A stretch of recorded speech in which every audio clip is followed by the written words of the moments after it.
Hello everyone and welcome to my channel YNR Trends. I hope everyone is having a wonderful day. Before we begin, please hit the subscribe button and give this video a thumbs up. The air in Genoa City felt unnaturally heavy the morning the news broke. One dead, one injured, and Matt Bennett at the center of the chaos, handcuffed and dragged out of the old, abandoned property on Parker Lane as flashing police lights bounced violently off the peeling walls of the empty house where the nightmare had unfolded. Rumors spread like wildfire even before detectives confirmed anything, and by noon nearly everyone in town was whispering the same thing. Matt had been arrested after police discovered two unidentified victims in the locked, hidden basement, a place no one even knew existed until a frantic neighbor, awakened by violent banging sounds, called the authorities. For years residents had passed the house without giving it a second thought, never imagining what had been going on beneath the floorboards, and never suspecting that Matt, who had seemed reformed, quieter, and more focused lately, had been living a double life steeped in secrets far darker than anyone could have guessed. When the police finally forced their way inside, they expected to find trespassers or squatters. What they did not expect was the discovery of two bodies, one barely clinging to life, the other cold and long gone, tied to chairs in a dim windowless basement illuminated only by a flickering bulb that cast distorted shadows across the concrete floor.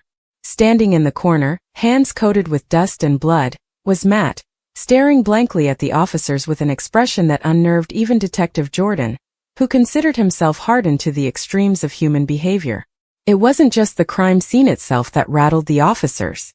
It was the calmness in Matt's eyes, the eerie stillness, the sense that he had been expecting them. As they cuffed him, he muttered nothing, not a word of explanation or denial, simply letting himself be taken without resistance. It didn't take long for the police to identify the injured victim. Despite the bruises and swelling, they recognized him as Kyle Jenkins, who had been reported missing the previous night after failing to return from a supposed business meeting. But the dead victim was harder to place. His face was battered, his body cloaked in layers of dried blood and dirt, making positive identification impossible at the scene. That's when the case took another chilling turn. As officers sifted through what little evidence they could find, they stumbled upon something deeply unsettling. A pile of old letters, faded photos, and burnt documents referencing several members of the Newman family, including Nick, Adam, Victoria, and even the late Sabrina, whose memory had haunted Nick for years. Nick's name appeared repeatedly, circled, slashed, underlined, on pages filled with unhinged scribbles and cryptic messages that suggested Matt had been spiraling further into obsession than anyone had realized. The lead detective called Nick immediately, her voice firm but uneasy as she delivered the disturbing request. They needed him to come down to the station to help identify the dead victim. They couldn't wait for forensic confirmation. Not when the possibility lingered that this might be connected to earlier threats against both Nick and his loved ones, the ones he had brushed off as pranks or attempts to rattle him. Nick was blindsided. He had just finished breakfast with Sharon and Faith at Crimson Lights, trying to enjoy a rare moment of peace, when his phone buzzed. He excused himself from the table and stepped outside, expecting a routine work call. Maybe Nate needing input on a new project at Newman Enterprises or Victoria asking him to handle something involving McCall. Instead, he heard the detective's voice and felt his stomach drop in slow, icy disbelief as she explained that the situation involved someone with personal ties to you, and that his immediate presence was required. Sharon, watching from the window, saw Nick's face blanch and hurried outside, asking what was wrong. All he could manage was, "It's Matt. And there's someone dead." The drive to the station was suffocating. Memories of the chaos surrounding Matt, the psychological unraveling, the sudden disappearances, the rumors about him seeking revenge on people connected to the Newmans, flooded Nick's mind. He couldn't shake the dread that the victim might be someone he cared about. Could it be Adam? No, Adam was in Wisconsin for a charity event. Connor, safe with Chelsea. Christian, Faith? The thought made him sick. When Nick arrived, officers guided him into a cold, sterile identification room, where a sheet-covered body lay on a metal table. He hesitated, his hand trembling as he gripped the edge of the doorway. The detective reminded him gently that they needed his help.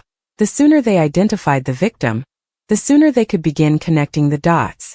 When the sheet was pulled back, Nick exhaled in a mixture of horror and relief. It wasn't someone close to him. It wasn't a family member. It wasn't anyone he recognized. But that didn't make the situation any less disturbing. The man appeared to be in his 30s, maybe early 40s, with injuries that suggested he had been beaten repeatedly over a long period of time. The detective stepped beside Nick and explained that Matt had refused to speak. Not a word. Not even a request for a lawyer. He simply sat in the interrogation room, staring at the wall, silent and unmoving. But there was more. Much more. Officers have found traces of clothing fibers and personal belongings in the basement that seemed connected to previous missing persons cases. Ones that had never been solved. And worse yet, they found a torn piece of a Newman Enterprises visitor's badge wedged into a crack in the basement floor. Matt had clearly been targeting someone in the family. Maybe multiple someones. As Nick processed the horror of what he was hearing, Sharon, who had refused to stay home and instead rushed to the station after him, overheard snippets of the conversation from the hallway and felt chills race down her spine. She remembered Matt's odd behavior weeks earlier. Showing up unannounced at society, watching Nick a little too closely, asking strange questions about the Newman Tower security system. She had dismissed it then as paranoia. But now? Now it felt like they had all ignored warning signs that were screaming in hindsight. The injured survivor, meanwhile, had been rushed to Memorial Hospital, where doctors worked feverishly to stabilize him. He drifted in and out of consciousness, muttering incoherent fragments about the basement, the plan, the list, and he wasn't supposed to die. Kyle's injuries were severe: broken ribs, a dislocated shoulder, multiple fractures in his left arm, and it was unclear whether he would regain full memory of what had happened before Matt's arrest. Back at the station, Nick demanded to see Matt.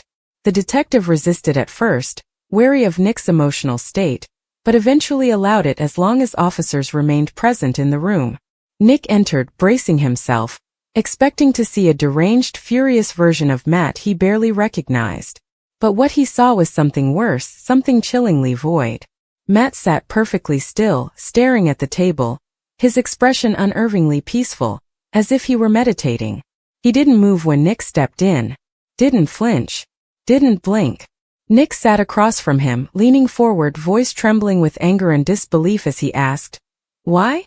Why were you following my family? Why were their names in your notes? What did you want from me?" Silence. Matt didn't even acknowledge that he had heard the question. When Nick slammed his hand on the table and repeated the questions louder, Matt slowly lifted his eyes, not angrily, not fearfully, but almost serenely, and whispered the first words he had spoken since his arrest. "You weren't supposed to be here yet." The hair on the back of Nick's neck stood up. "Here for what?" he demanded, but Matt had already slipped back into silence, refusing to say anything further. Officers tried to press him again, but he reverted to a mute, statue-like state, his cryptic statement lingering like a poisonous fog in the room.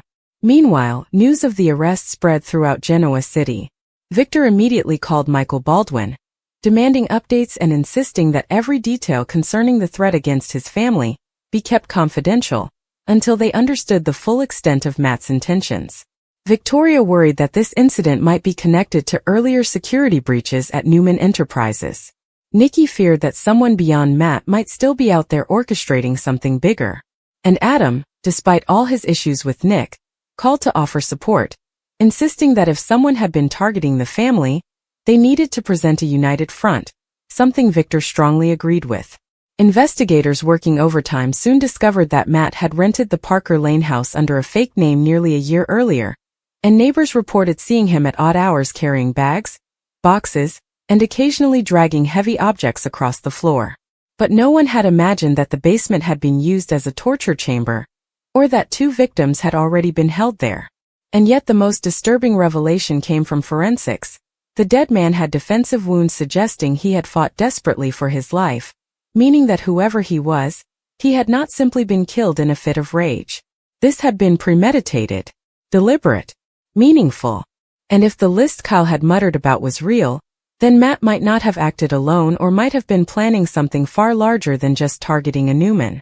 Back at Memorial Hospital, Kyle regained brief clarity long enough to whisper one final clue to Jack, who was sitting by his bedside. "Nick, basement, he's next." Jack froze, his face draining of color as he realized that whatever Matt had planned, Nick had been at the center of it, and the ordeal wasn't over. The police quickly notified Nick and Sharon, urging them to remain under guard until they determined whether Matt had been working with someone else. Nick, furious and terrified, demanded answers, demanding to know why Matt had written his name again and again in his notes and why he had seemed so fixated on him specifically. The detective told him bluntly, "We believe Matt blamed you for something. Something personal. Something deep. And until we understand exactly what that is, we need to assume you're still in danger." Nick didn't know what to say. Shock and dread churned inside him. But one thing was certain: Matt's arrest was not the end of this dark chapter. It was only the beginning. And somewhere in the shadows of Genoa City, someone else might be waiting to finish what Matt had started. The chaos that followed Matt's arrest only deepened as the hours passed, and Genoa City found itself plunged into a level of fear and confusion it hadn't experienced in years, with whispers of a hidden conspiracy spreading through society, Crimson Lights, Newman Towers, and even Chancellor Winters as people speculated what could have driven Matt to abduct Kyle, murder a second unknown man, and compile a disturbing collection of notes targeting the entire Newman family, especially Nick. But, while townspeople gossiped, the police station became the center of a rapidly escalating storm, with detectives, analysts, forensics teams, and even state investigators swarming the halls as they struggled to piece together the truth behind the basement horrors and determine whether Matt had acted alone or as part of something larger and far more sinister. Nick, still shaken from identifying the victim he did not recognize, found himself stuck in a whirlwind of interviews, statements, and repeated questions about his history with Matt, but the more he tried to focus, the more the same unsettling thought gnawed at him. Matt's whispered words, "You weren't supposed to be here yet," echoing through his mind like an omen he couldn't decode, a clue he feared would lead to something even darker.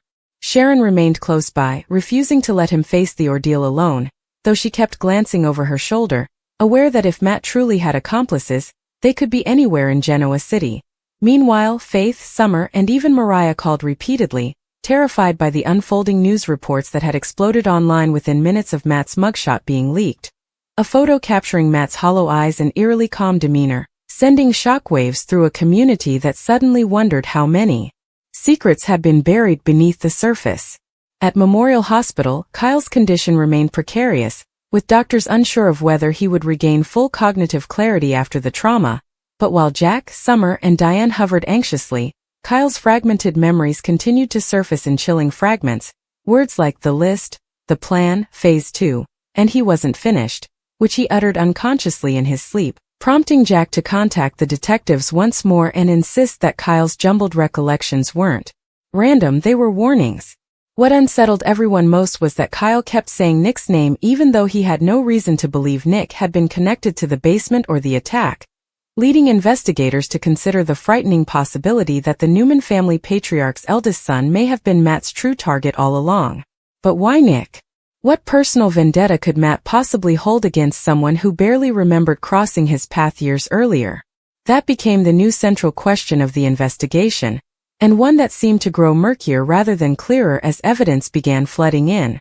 A forensic sweep of the basement uncovered a second room, smaller, dirtier, hidden behind a false panel of drywall, containing stolen documents, burnt scrap notes, torn photographs, and a chilling array of items tied to multiple residents of Genoa City. Among the disturbing inventory were a pair of shattered novelty glasses belonging to Faith from an old high school event, a shredded T-ball jersey Christian had worn years ago, a broken Newman Enterprises security fob last assigned to a guard who had mysteriously quit without explanation, and even a wallet belonging to an employee who had vanished over a year earlier. This discovery pushed the investigation into darker territory. Had Matt been collecting trophies? Stalking targets? Planning multiple kidnappings?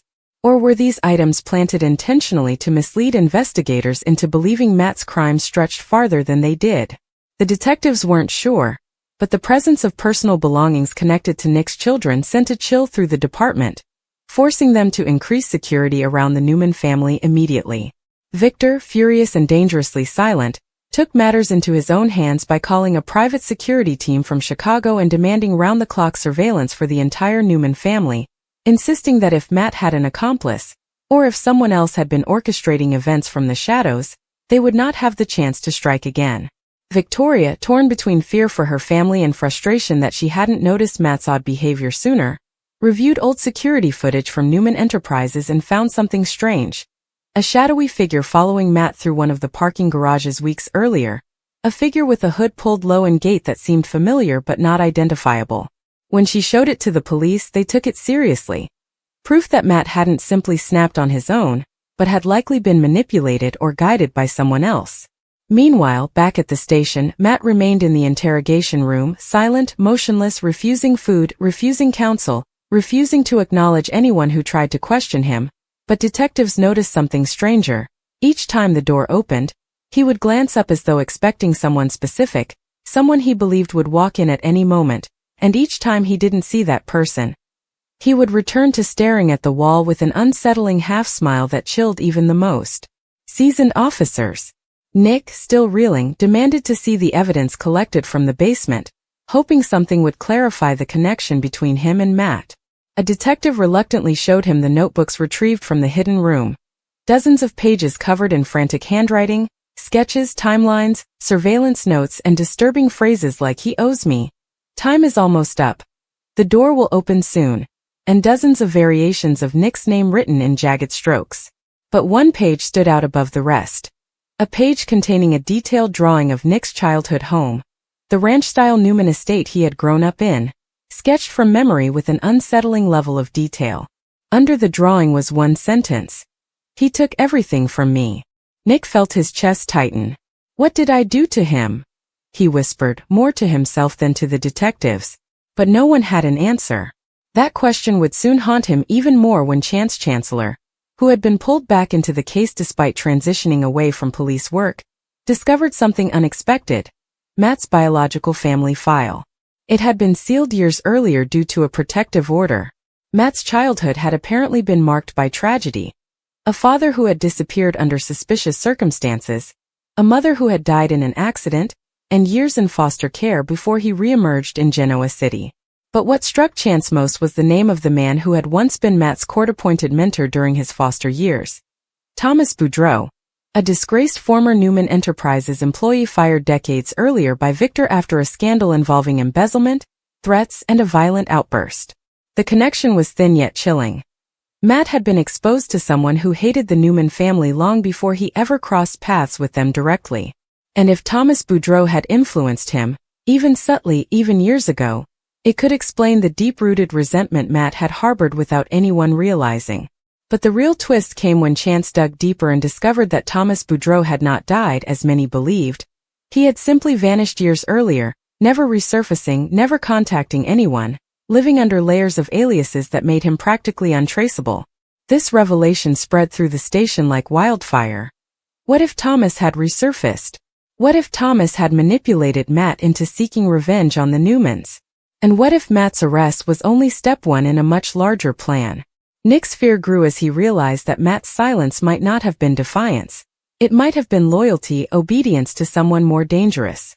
While Victor demanded full background checks on every Newman employee across all divisions, Nikki tried to console Nick, though she was clearly terrified herself, clutching her husband's arm and whispering that they had to stay united as a family.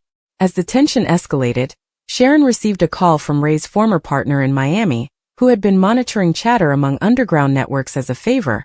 He informed her that a man matching Thomas Boudreau's description had been spotted crossing state lines weeks earlier, purchasing supplies in cash, and asking questions about people connected to the Newmans.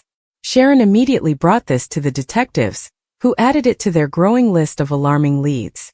Meanwhile, back at the hospital, Kyle woke fully for the first time since his rescue and began trembling violently as he recalled flashes of his captivity, being dragged into the basement, tied up, questioned about his connection to the Newmans, and hearing someone above the floorboards arguing with Matt, someone whose voice Kyle couldn't place but described as older, rough, and furious, accusing Matt of messing up the plans and acting too soon. This meant Matt had not been acting alone. Even worse, Kyle remembered hearing the mysterious man say something terrifying. Nick was supposed to be first. When detectives told Nick this, he felt physically sick. He had been targeted. His family had been targeted. And whatever plan had been in motion, Nick's presence had disrupted it. Matt's haunting words, "You weren't supposed to be here yet," finally made sense. Someone else had orchestrated everything. Someone who wanted Nick captured or killed. Someone who had been waiting for the right moment. And Matt had been their pawn. With Kyle's testimony, Victoria's security footage, Sharon's Miami contact, and Chance's discovery of Thomas Boudreaux's connection to Matt, the investigation transformed into a manhunt for a shadowy figure long believed dead. Genoa City was on edge. Every Newman was under guard. And as night fell, Nick found himself standing outside the ranch under the moonlit sky, staring at the horizon, feeling the weight of dread settle over him. Because deep down he knew this wasn't over. Whoever had set Matt on this path wasn't done. They were watching, waiting, and the next move was theirs.